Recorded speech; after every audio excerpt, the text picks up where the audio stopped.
40,000 years ago, when the world was young and wild, two human species walked beneath the same stars we contemplate today. One of them we know survived to tell this story. The other, vanished like smoke in the wind, leaving only whispers in dark caves and mysteries carved in stone. This is the story of Kael, the last of the Starkeepers, and how an impossible discovery changed the fate of humanity forever. Chapter I. The Calling of the Cavsn, the heart of the Cantabrian Mountains. Where Spain lies today, Kael's tribe faced the harshest winter in decades. Kael was a Neanderthal of robust build, about 5 feet 5 inches tall, with dense muscles adapted to glacial cold, and brown eyes that seemed to hold the wisdom of 1,000 winters. "The stars are restless," murmured Vera, the tribe's elderly shaman, pointing to the night sky through the cave opening. "They speak of changes, of others who walk on 2 legs, coming from the south." Kael knew these stories. There were rumors of a new species of humans, taller, of lighter build, with strange tools and sounds that seemed like language, but different from anything they had ever heard. The elders called them the Planeswalkers. On the cave wall, illuminated by dancing fire, the ancestral paintings seemed to come alive. Running bison, hunters with spears, and something more. Strange symbols that no one could decipher. Dots connected by lines, as if they were constellations. Kael, the voice of Jorik, the young tracker, echoed through the cave. "We found something impossible." Chapter 2. The Impossible Discover. Egric led Kael through the frozen forest, to a clearing where snow had been carefully removed in perfect geometric patterns. In the center, stones had been arranged, forming a precise circle, each aligned with a specific star in the sky. "This was not made by us," whispered Kael, touching one of the stones. It was warm, impossible for such a cold night. But the most disturbing thing wasn't the stones. It was the footprint. A human footprint, but different. Longer, narrower than theirs. And beside it, carved into the frozen earth with impossible precision, the same symbol from the cave paintings of their cave. "How do they know our sacred symbols?" asked Jorik, his voice laden with fear and fascination. Kael didn't answer, his eyes fixed on the horizon, where a column of smoke rose in the distance. It wasn't ordinary campfire smoke. It was too dense, too controlled. "We need to warn the tribe," he finally said, "and find out who these planeswalkers are." Chapter 3. The first ENCOUNTR 3 days later. While Kael and 5 warriors were tracking a herd of reindeer, they saw them, 5 figures moving across the plain with strange, almost dancing grace. They were taller than the Neanderthals, with longer limbs and more fluid movements. They carried spears with stone points, worked with a precision Kael had never seen. But it was when they began to speak that Kael felt a chill down his spine. They weren't just grunts and gestures like his tribe used. It was something more complex, with musical tones, as if they were singing their words. Their leader, a woman with dark hair and surprisingly blue eyes, suddenly stopped and looked directly at where Kael was hiding behind the rocks. She smiled, and then she did something that froze Kael's blood. She drew in the air, with precise gestures, the same sacred symbol from their cave. She knows," murmured Jorik. The woman walked slowly toward them, hands empty, in a sign of peace. When she came within a few meters, she spoke a single word that Kael, inexplicably, understood: stars. Chapter 4. The Lost Elianjua. That night, in Kael's cave, something extraordinary happened. The woman, who introduced herself with sounds that seemed like aria, began drawing symbols in the sand beside the fire. They weren't just drawings. It was a complex communication system. She drew the sun, then the moon, then dots representing stars, with gestures and some sounds that Kael could imitate. She explained that her tribe, The Homo sapiens from Africa had developed a way to store knowledge in symbols. "We also have sacred symbols," said Vera, the shaman, pointing to the paintings on the wall. "But we never knew other tribes knew them." Arya examined the cave paintings with growing attention. Her eyes widened when she saw a specific set of symbols, dots connected by lines, forming celestial patterns. She spoke rapidly with her companions in their musical language, then turned to Kael with an expression of urgency. She drew in the sand, a representation of Earth, the sun, and something coming from space, a flaming rock falling from the sky. "Comet," she said, pointing to the drawing. Then she pointed to the cave paintings. "Ancestors ... saw ... great fire from sky." Chapter V. The prophecy of the Stons in the following days, through drawings, gestures, and a growing mixture of their languages, Arya revealed a disturbing truth.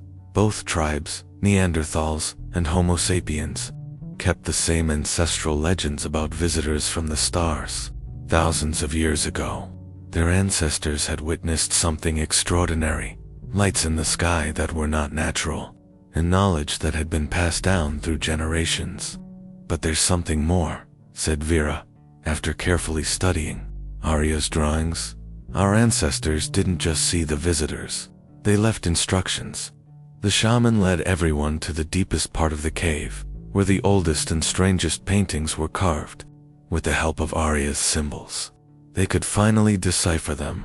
When the two star tribes meet again, when the language of symbols is shared, the great change will come. "Look to the sky on the night of the red moon. The forgotten knowledge will return." Kael and Arya looked at each other. The next red moon. A lunar eclipse would happen in 3 nights. Chapter V. The night of Rfiuaona. The night of the eclipse. Both tribes gathered in the clearing where it all began. The circle of stones had grown. More stones had appeared, forming a complex pattern that perfectly mirrored the position of the stars in the sky. When the moon began to turn red, something extraordinary happened. The stones began to glow with a soft, bluish light. The symbols carved on them became visible, pulsing in sync with the heartbeat of the humans present.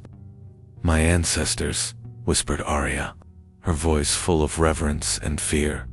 A holographic projection, though they had no words for it, appeared in the center of the circle. It showed Earth from space, then zoomed in, showing the migratory routes of the first humans leaving Africa. Sounds of wonder and fear from the crowd. But the most shocking revelation came next.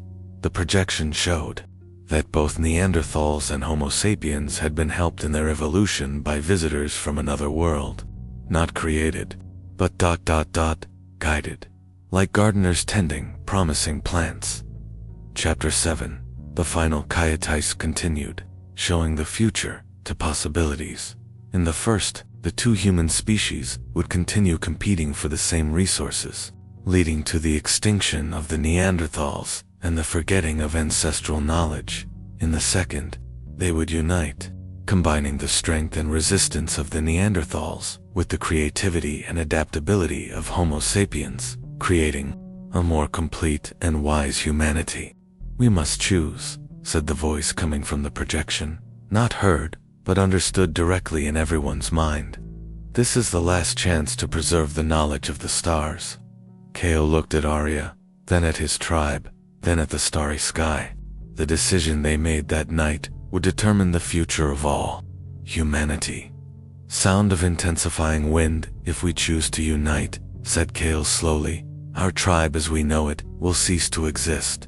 But something greater will be born," replied Arya. Chapter 8.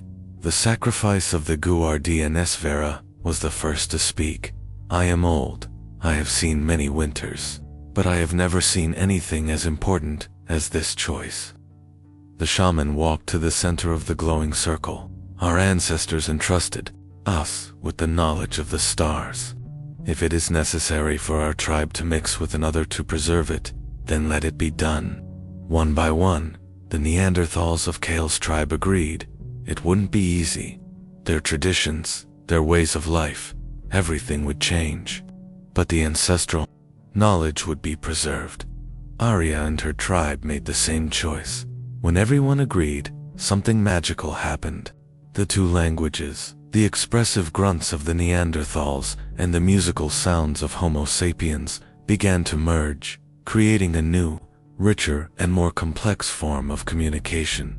Sound of languages, mixing, creating harmony. Now, we are one tribe, said Kael, using words that were part Neanderthal, part Homo sapiens.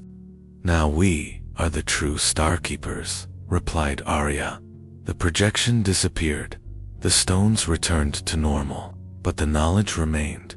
In the following weeks, the two tribes united completely. The children born from this union carried both the strength of the Neanderthals and the creativity of Homo sapiens. They developed more advanced tools, more complex art, and most importantly, a language that could preserve complex knowledge from generation to generation. Reflective pause, but there's something the official history doesn't tell. Final plot twist. The hidden truth. Modern archaeologists have found disturbing evidence. Neanderthal DNA in modern humans, identical cave paintings on different continents, and tools impossibly advanced for their time. But in 2019, in a cave in Spain, they found something that shouldn't exist.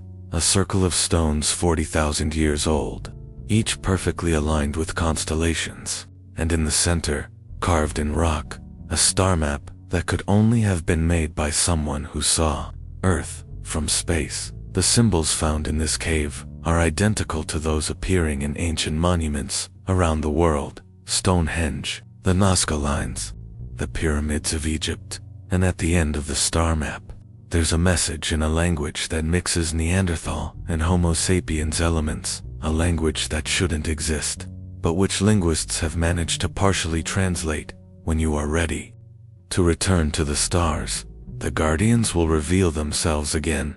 The question that remains is, were Kael and Arya just primitive humans, or were they something more? And what if the star visitors never really left? This story is fiction, but based on real facts. We really do find Neanderthal DNA in modern humans. There really is cave art that is surprisingly similar in distant places. And there really are mysteries in prehistory that science still can't fully explain. Our ancestors were more intelligent, more complex, and more mysterious than we imagined. They survived the Ice Age, created the first forms of art, developed language, and left clues about knowledge that perhaps we are not yet ready to understand. The next time you look at the stars, remember, you carry in your DNA the memories of two human species that made an extraordinary choice. 40,000 years ago, a choice that may have saved not just humanity, but something much greater.